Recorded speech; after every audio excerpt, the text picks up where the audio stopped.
My name is Emily, and I never imagined that my stepsister's perfect wedding would compete with my life for priority.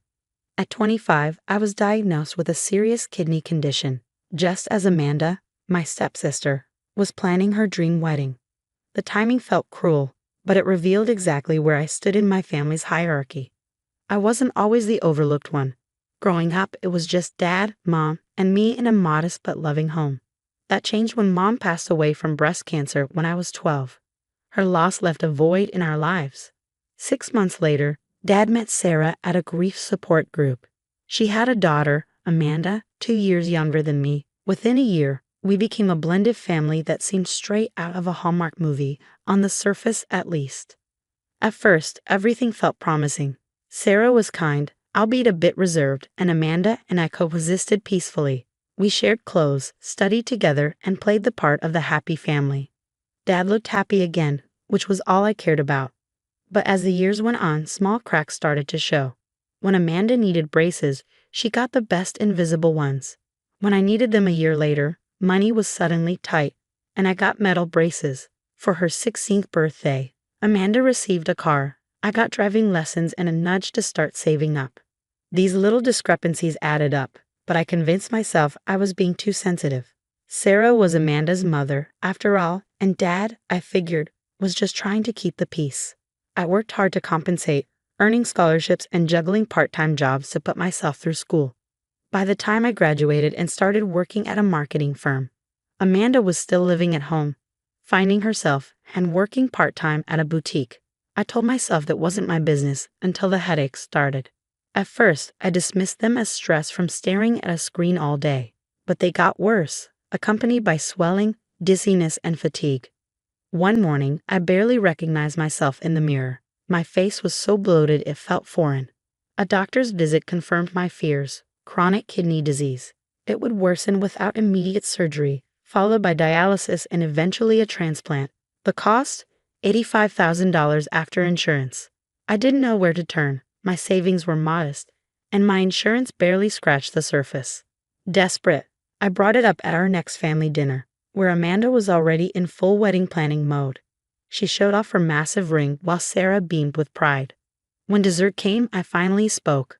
My voice trembled as I explained my condition, the surgery I needed, and the staggering cost. I asked for help, knowing it was a lot but hoping my family would rally around me. Dad looked troubled. Sarah pursed her lips, and Amanda avoided my gaze. "That's a lot of money," Dad finally said, glancing at Sarah. "We've already committed to Amanda's wedding," Sarah added. "The deposits alone are nearly $50,000. I felt like I'd been punched in the stomach.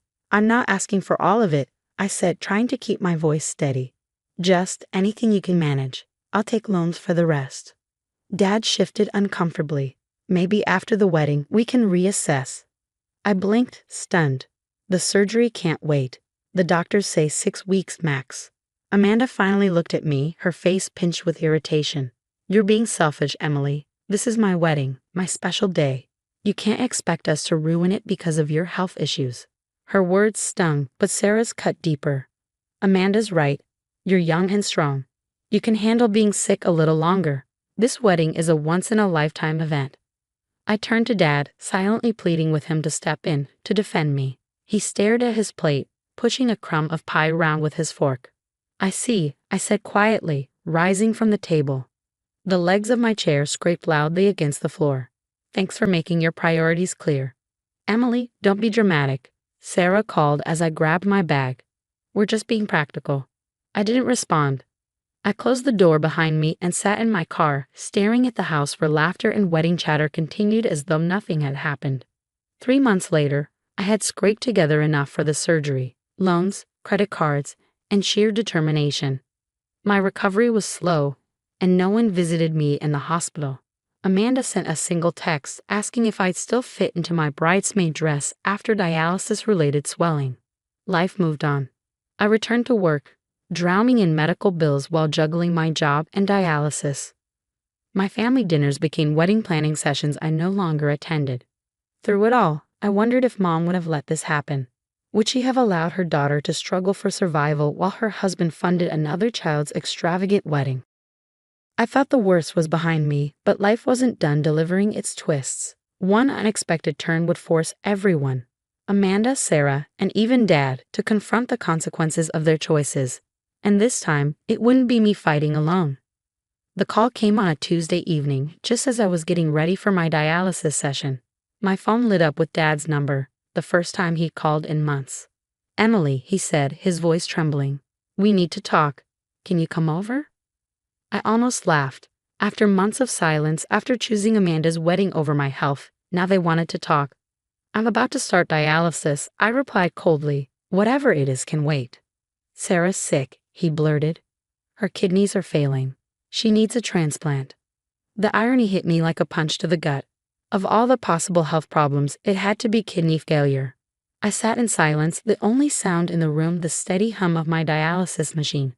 Dad's voice continued, but it felt distant. "None of us are matches," he said, his voice breaking. "Not me, not Amanda. We've all been tested. The doctors say her blood type is rare, and the waiting list.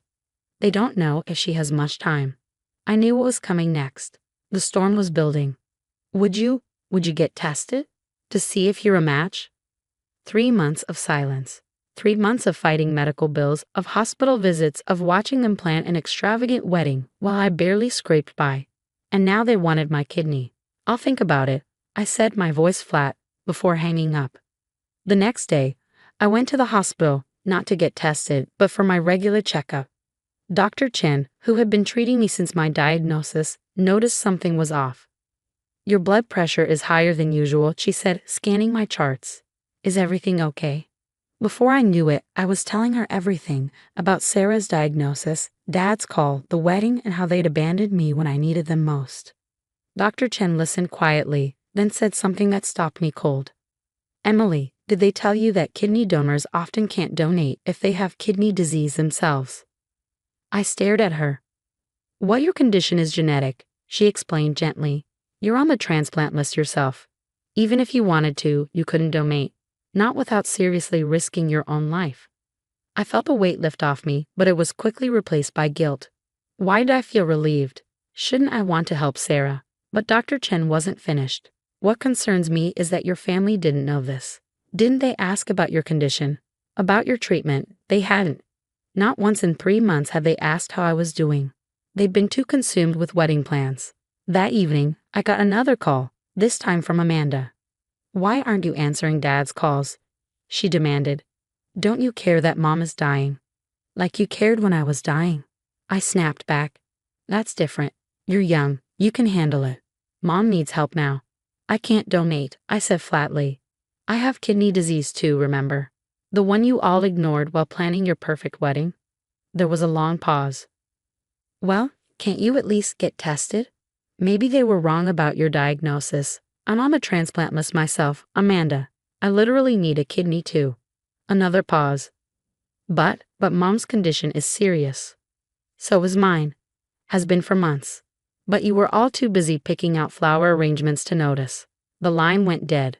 An hour later, my phone exploded with messages.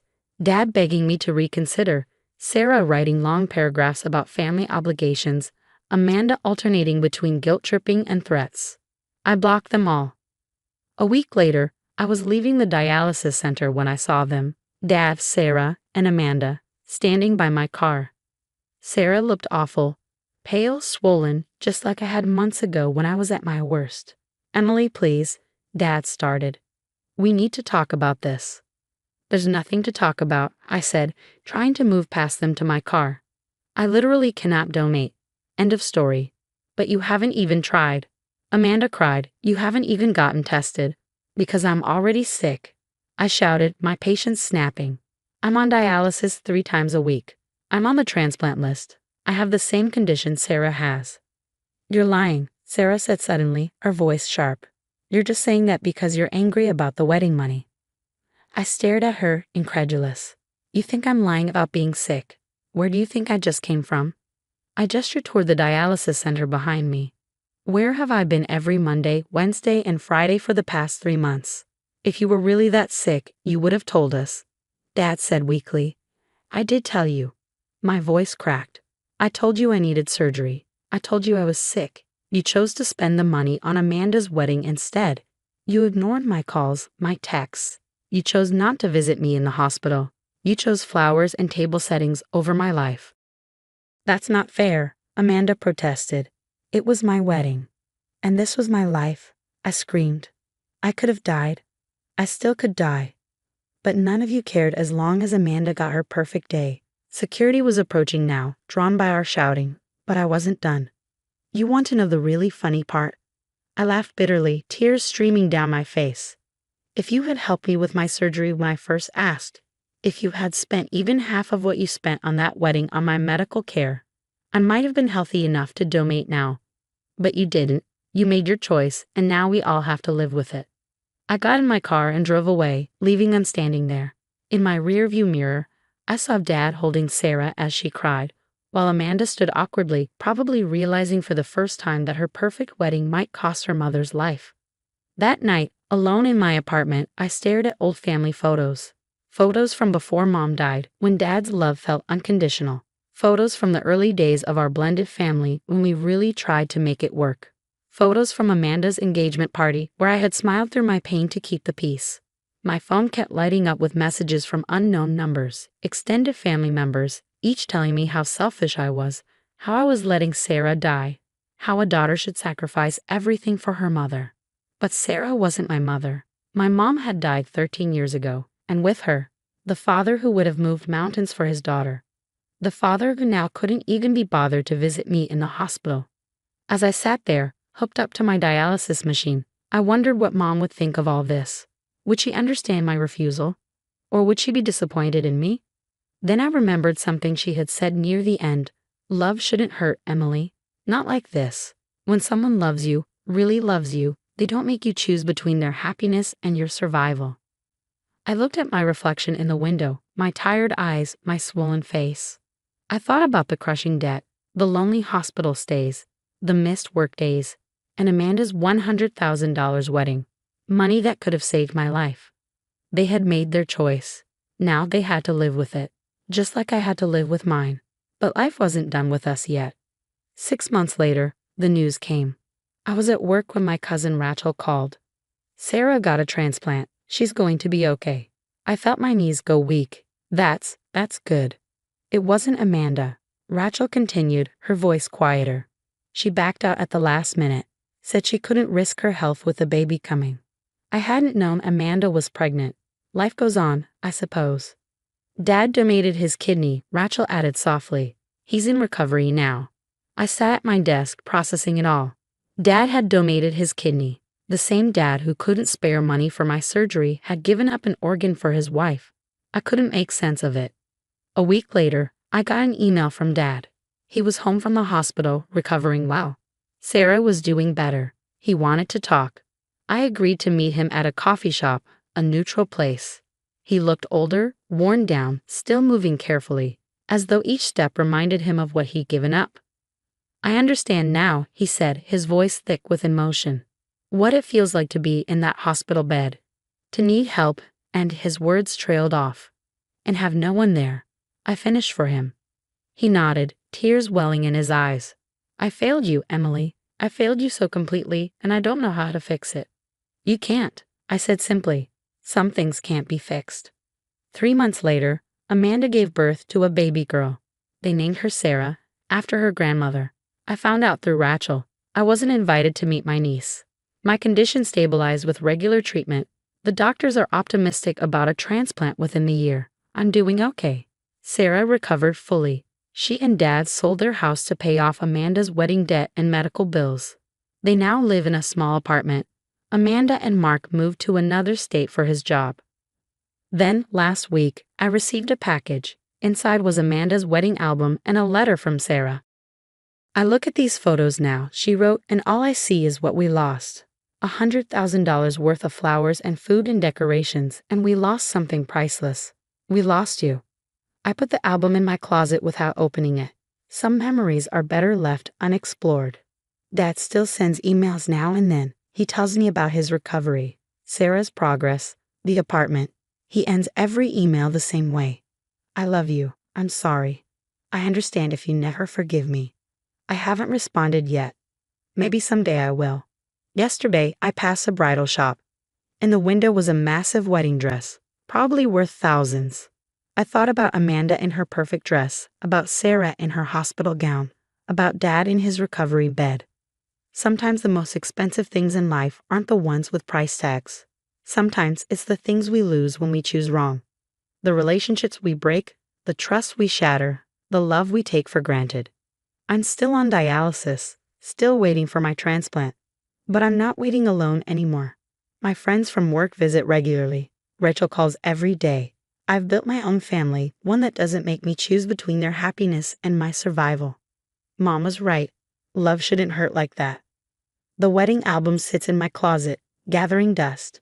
Inside are pictures of the perfect day that cost us everything. Someday maybe I'll open it. Someday maybe I'll respond to Dad's emails.